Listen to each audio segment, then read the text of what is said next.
Seguimos con ustedes, amigos, acá en La Palestra, dándoles cortesía de Servicios 3000, donde puedes conseguir todo para el sistema de enfriamiento de tu vehículo. Estamos ubicados allí frente a la Comandancia de Policía, acá en la ciudad de Guanare. Servicios 3000, también a nombre de la cooperativa Caña Blanca. Elevar la producción es una de las misiones de la cooperativa Caña Blanca, y esto se desarrolla con organización y respeto mutuo. También en nombre del SUTRAGEP, Sindicato Único de Trabajadores Educacionales, del Servicio de la Gobernación del Estado portuguesa. Ahora vamos con personajes que son noticia en La Palestra. A esta hora le damos la bienvenida a nuestro invitado de hoy, Elis Rivas, politólogo. Elis, bienvenido al espacio. Bueno, Daniel, gracias a ti nuevamente por esta oportunidad que me estás brindando. Teníamos tiempo que no interactuábamos. Y bueno, de verdad que observar el escenario político que tiene Venezuela es algo complejo, es complicado, diría yo. Digamos que, Elis, hay muchos elementos y muchos temas en La Palestra, así como el nombre del programa. Vamos a ir por partes para que nos vayas dando tu opinión.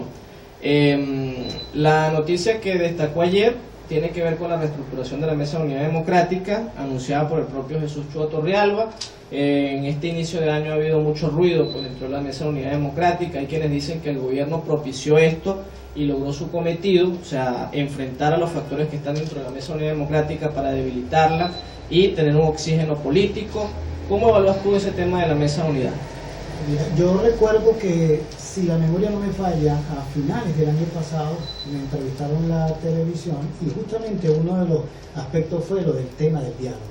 Mi apreciación en ese entonces, que sigue siendo más o menos la misma en estos momentos, es que yo consideré que no estaban dadas las condiciones, dada la experiencia que se había tenido con el difunto Chávez en el diálogo y luego con Maduro, de que el gobierno había empleado este diálogo para oxigenarse.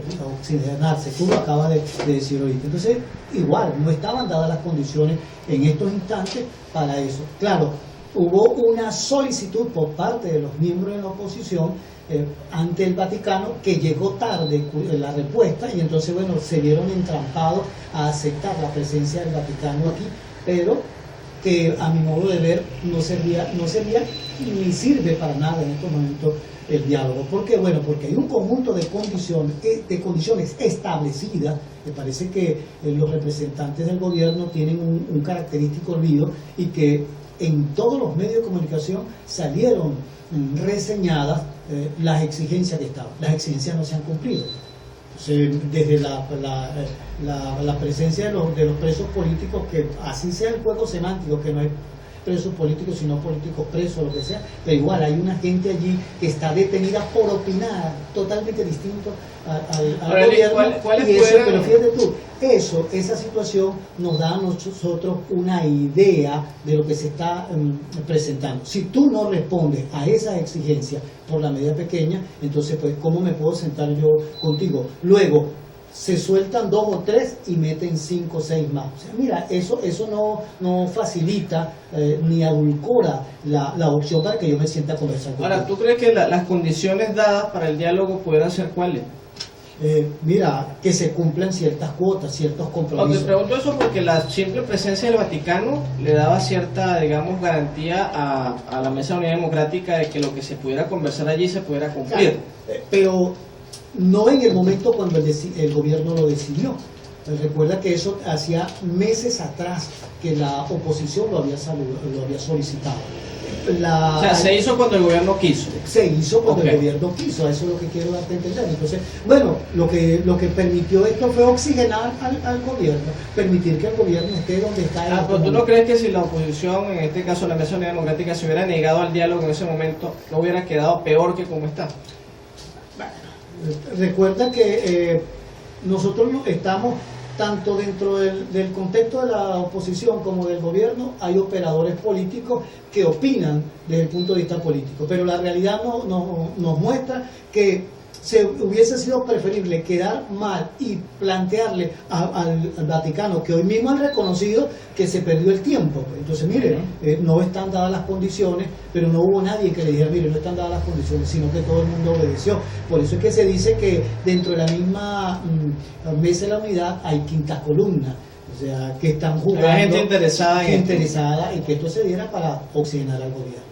Ahora, ¿tú crees que, hablando del tema de la mesa de unidad propiamente, la reestructuración, ¿tú crees que la mesa de unidad democrática le hace falta una reestructuración? ¿Tú crees que el hecho de cambiar el secretario ejecutivo pudiera implicar una mejoría en el funcionamiento de este organismo? ¿Tú crees que el organismo ha funcionado bien o ha funcionado mal? ¿Cómo lo ves? Mira, ya uno vivió la experiencia con el doctor Ramón Guillermo Avelero, hizo su trabajo de verdad bastante interesante. El problema es que como hay un dislocamiento tanto en el PSV como en la oposición, hay factores, y aquí hay que decirlo claramente, que le han estado siguiendo el juego al gobierno. Mal hizo Capriles en reseñar esto que estoy diciendo yo, pero no dar los nombres de quiénes son las quintas columnas que están dentro de la oposición, y ha quedado mal frente a la opinión pública. Y luego no se ha obedecido a los intereses verdaderamente que ha querido el pueblo, que quiere la sociedad civil en términos generales. Entonces, como no se han llenado esas expectativas, fíjate tú, haber suspendido aquella marcha y haber desviado la direccionalidad que tenía esa marcha, pues generó un desencanto en la población, y luego el diálogo generó otro desencanto. Entonces los ánimos están como apagados, y eso satisface a los intereses del gobierno, que en estos momentos pues tiene todo el escenario a su favor, por lo menos dentro del contexto político, no en el contexto social, por supuesto. ¿Pero tú crees que la Mesa de Unidad Democrática no ha sido acertada en su accionar? ¿En qué exactamente? Mira, no es que no ha sido acertada como tal, sino que se ha pensado un poco más en los intereses quizás políticos y no en los intereses sociales.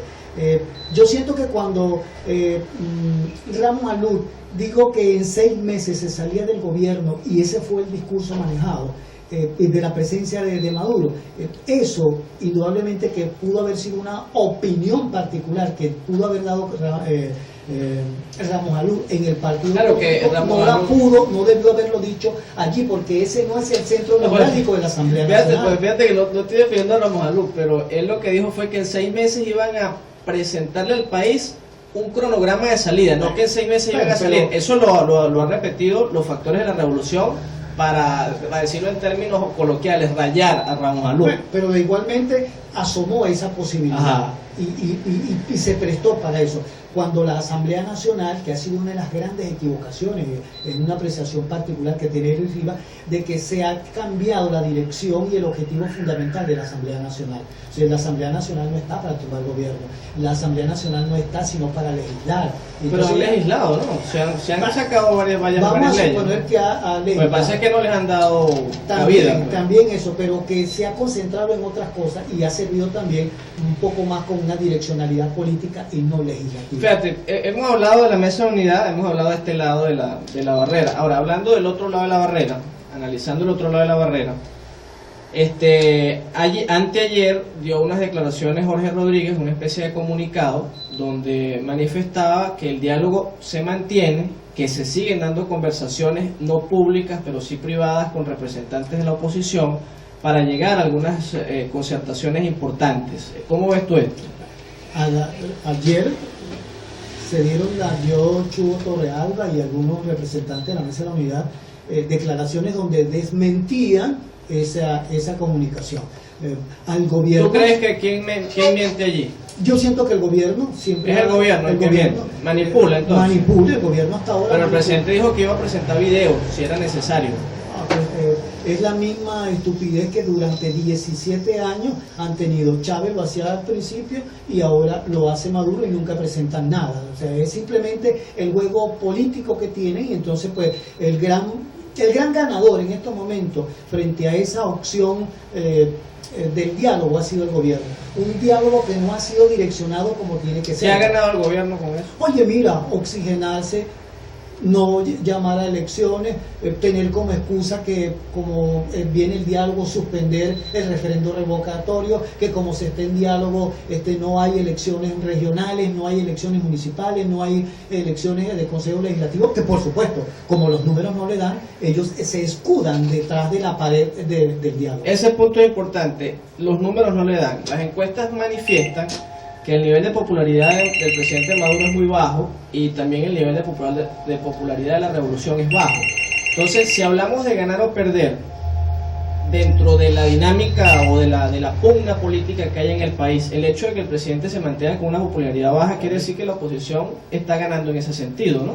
Mira, hasta ahora, si uno asume desde el punto de vista estadístico lo que fue el resultado de las elecciones del Consejo de Asamblea Nacional, indudablemente que los números siguen de algún modo estando a favor de la oposición, de quienes adversan al gobierno. Eso, indudablemente que el gobierno lo maneja. Y luego tú estás viendo que el escenario económico, el escenario social, el descontento, las manifestaciones a nivel nacional indican que hay un caldo de cultivo que es totalmente negativo y nefasto para el gobierno. La reacción del pueblo en Bolívar es una muestra de que ahí el gobierno, desde allí para acá, las mismas manifestaciones que se están dando en el Táchira y todas aquellas que están a nivel nacional, te están diciendo que hay un grado de conflictividad en el país que no favorece al gobierno.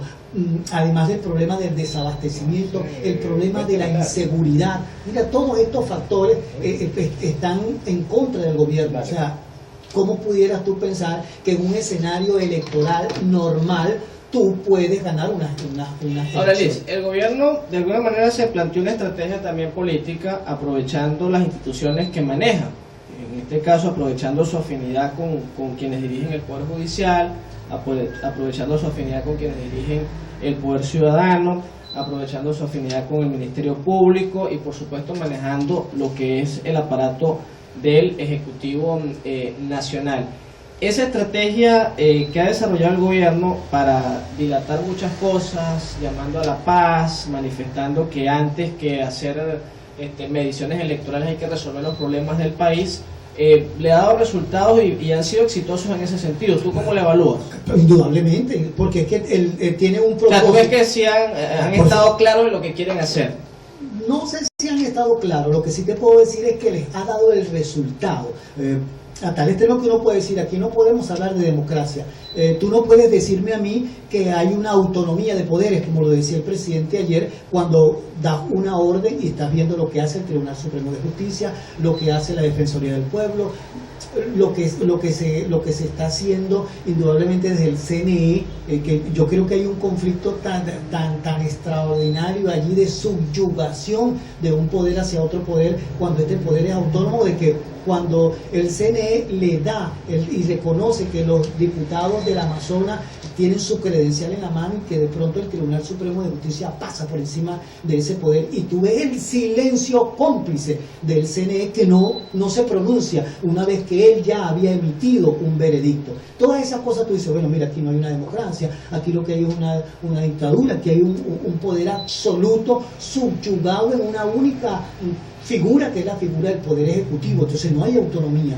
No hay autonomía de poder. Entonces, bueno, tú estás viendo cómo el Tribunal Supremo de Justicia pasa por encima de la Asamblea Nacional y ha generado ese conflicto que, por supuesto, favorece al gobierno, a tal extremo de que, bueno, aquí no va a haber elecciones de algún tipo a menos que haya una reacción, un deslave social y el pueblo le pase enojado por encima a la oposición y le pase por encima al propio gobierno que se está burlando de la sociedad civil en términos generales. Ya ni siquiera podemos decir al pueblo, es de la sociedad civil en términos generales, ese gran conglomerado político que hace vida y le da vida a una nación. Vamos a cumplir una pausa comercial, Elis. Al regreso me gustaría que nos contaras ese tema de las elecciones. Constitucionalmente hablando, las elecciones de gobernadores y consejos legislativos han debido darse en diciembre del año 2016.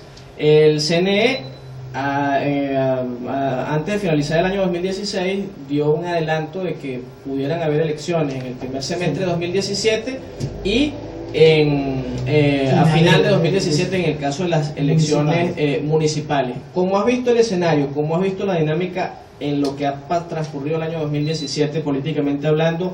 ¿Qué vaticinas tú en ese sentido? Vamos a la pausa y venimos. Sareb, revolución fiscal contra el fraude.